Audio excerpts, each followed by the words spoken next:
Hola a todos, ¿cómo están ustedes? ¿Tranquilos? ¿Todo bien? Vamos a estudiar español. Entonces, vamos a hacer un repase sobre las preposiciones. Las preposiciones. A ver, tenemos aquí las principales preposiciones, ¿vale? Entonces, ¿se acuerdan ustedes? ¿Se parece con el portugués?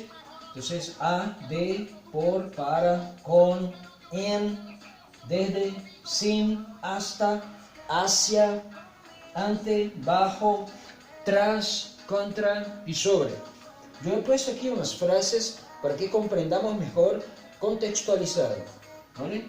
Entonces, tengo una observación en relación a, por ejemplo, sin,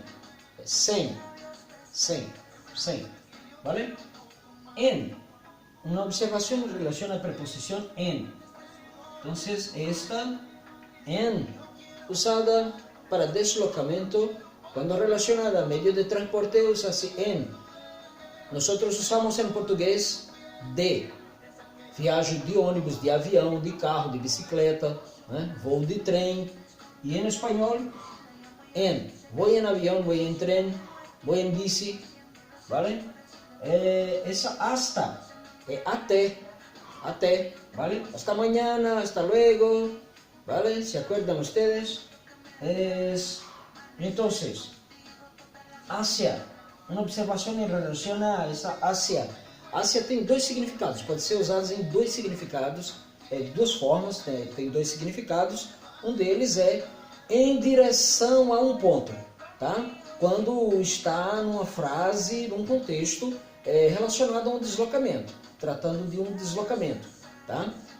Mas pode ser que está relacionada a uma data, a um marco temporal, ela pode ser ter o significado de por volta dos anos tais, ok? Então ela pode ser usada dessas duas formas, depende do contexto, né? E aí ela vai ter um significado diferente.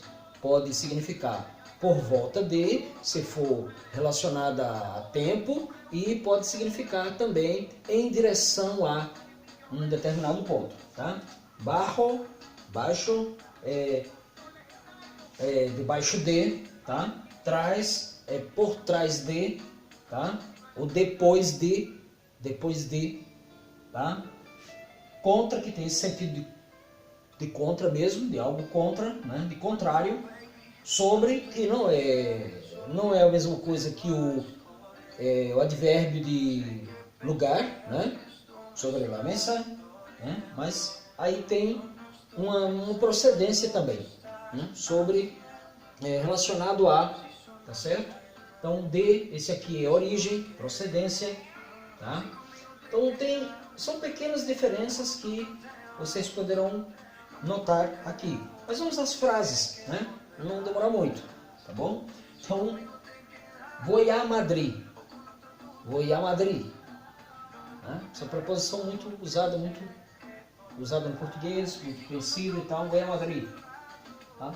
Hecho de hierro, uma procedência, feito de quê? Hecho de hierro, feito de ferro. Hecho de acero, tá? Vale? Então, hecho de hierro.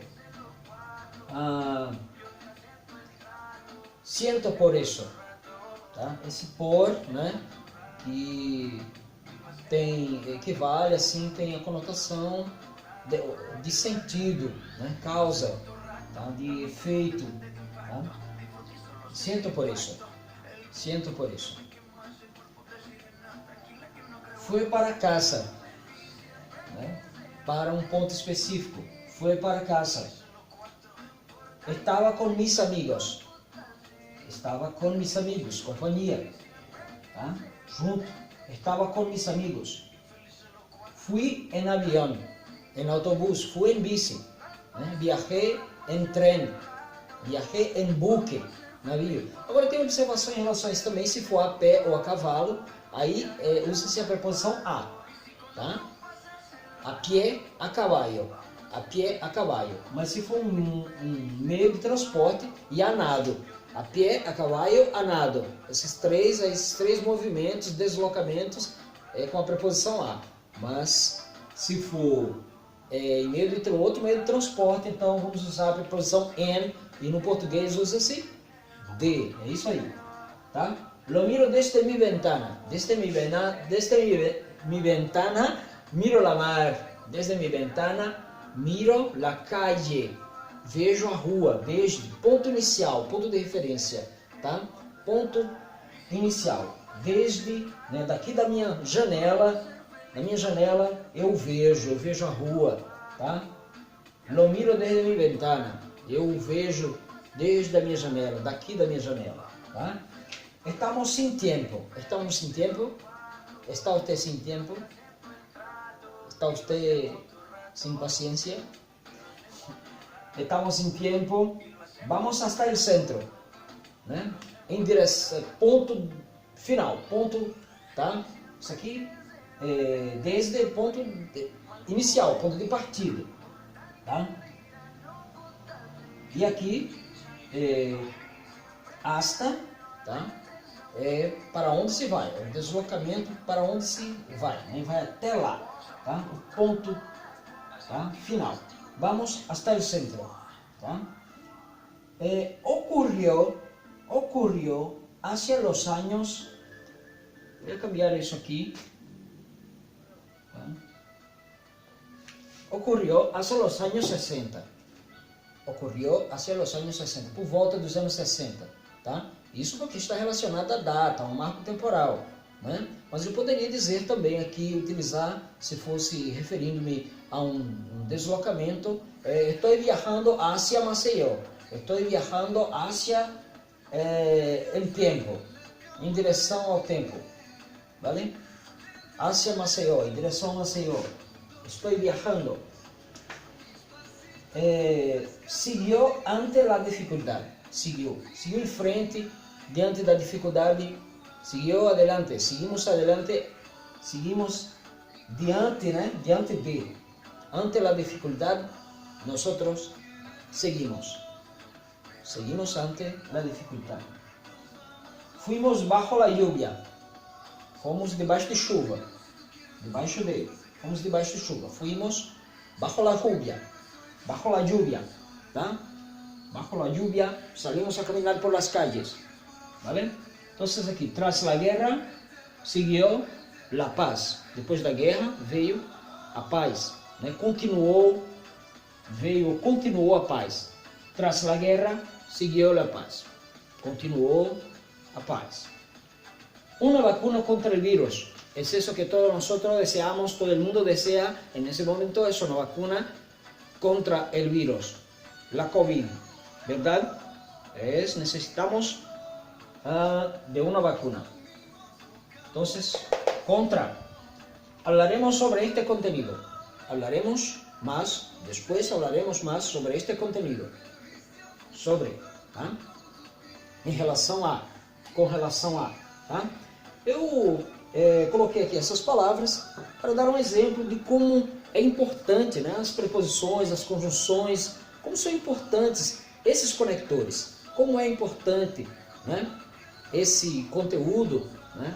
Essa classe gramatical para essas palavrinhas, para estabelecer coesão na teia textual, na tessitura textual. Como é importante, né? Essas palavras, elas ligam os termos, servem para ligar os termos. Por isso são chamados conectores, né? Conectam os termos, conectam as palavras, conectam as frases, dão sentido.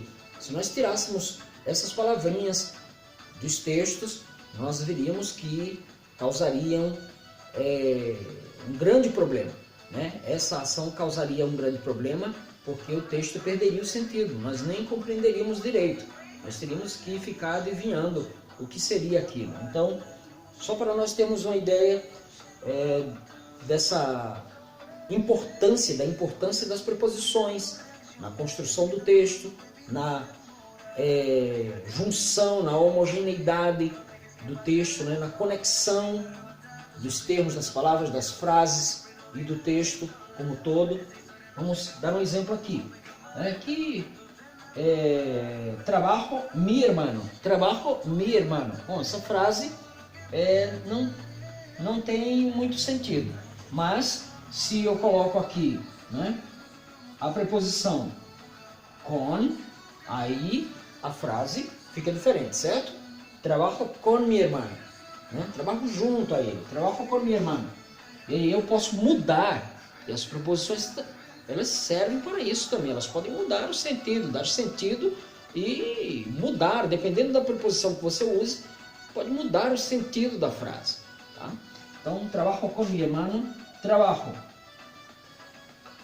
para minha irmã. Mudou? Mudou alguma coisa? Trabalho para minha irmã. Trabalho com, trabalho para. Trabalho o que mais? Que outra você usaria aí? Hã? Ah, muito bem. Por. Trabalho por meu irmão. Trabalho por ele, eu faço trabalho por ele. Bom, nós já usamos 3 aí, já, a frase já mudou. Deu sentidos diferentes a frase, né? Agora, se eu coloco aqui, por exemplo, sim, trabalho sem meu irmão. Trabalho sem meu irmão. Trabalho sem meu irmão, tá? Mudou alguma coisa? Mudou ou não? Mudou sim. Agora se eu coloco aqui uma arrasadora. Trabalho contra minha irmã. Trabalho contra minha irmã, trabalho para minha irmã, trabalho com minha irmã, trabalho por minha irmã e trabalho sem minha irmã. Então, vocês notaram aí, eu usei, né, 5 preposições. Foi possível usar nessa frase 5 preposições diferentes e cada uma delas conferiu um sentido diferente à frase. Vale? Então, isso é só para exemplificar, né, como é importante a preposição, como as preposições são importantes para dar sentido ao texto, para dar coesão, para conectar as palavras, os termos, as frases, né, e estabelecer a coesão do texto. ¿Vale? Entonces, por hoy es solo. Vamos a estudiar, vamos a hacer los ejercicios y caminar adelante. Chaucito, todo de bueno. Adiós.